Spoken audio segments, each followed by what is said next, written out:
আমাদের বক্তব্য।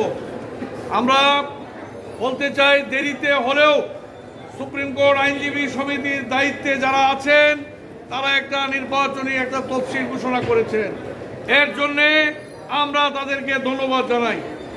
তবে পাশাপাশি বলতে চাই, আপনারা বিগত দিনে নির্বাচন দেননি, বলেছেন যে রমজানে নির্বাচন করা সম্ভব নয়। আমরা সেটা মেনে নিয়েছি।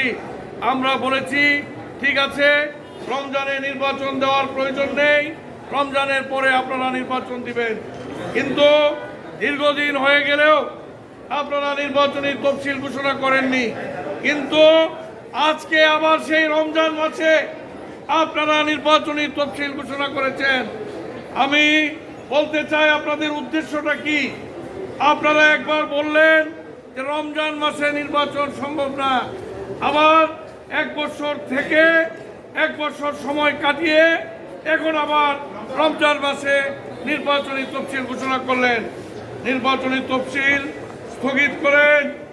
এই তফসিলে নির্বাচন সাধারণ আইনজীবীরা নির্বাচন করতে চায় না, কারণ এই পবিত্র রমজান মাসে এই তফসিল অনুযায়ী নির্বাচন করলে মাত্র 3টা কার্য দিবস সময় পাওয়া যায়।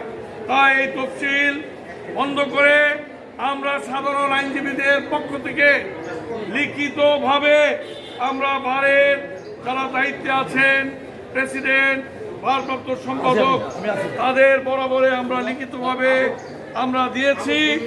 লিখিতভাবে আমরা বলেছি আপনারা এই তফসিল স্থগিত করে মে মাসে একটা নির্বাচন করার জন্যে আমরা বলেছি এপ্রিল মাসে 21 তারিখে কোর্ট খুলবে, এদিন থেকেই মনোনয়নপত্র জমা নেবেন এবং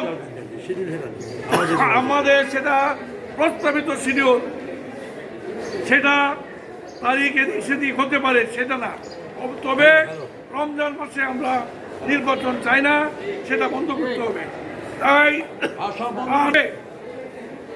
অবিলম্বে নোটিশ দিয়ে আপনারা ঘোষণা করেন এই নির্বাচন স্থগিত চলবে না, অন্যথায় সাধারণ আইনজীবী আমরা যারা আজকে নেমেছি, প্রতিবাদ জানাচ্ছি, আমরা বৃহত্তর আন্দোলন ঘোষণা করব।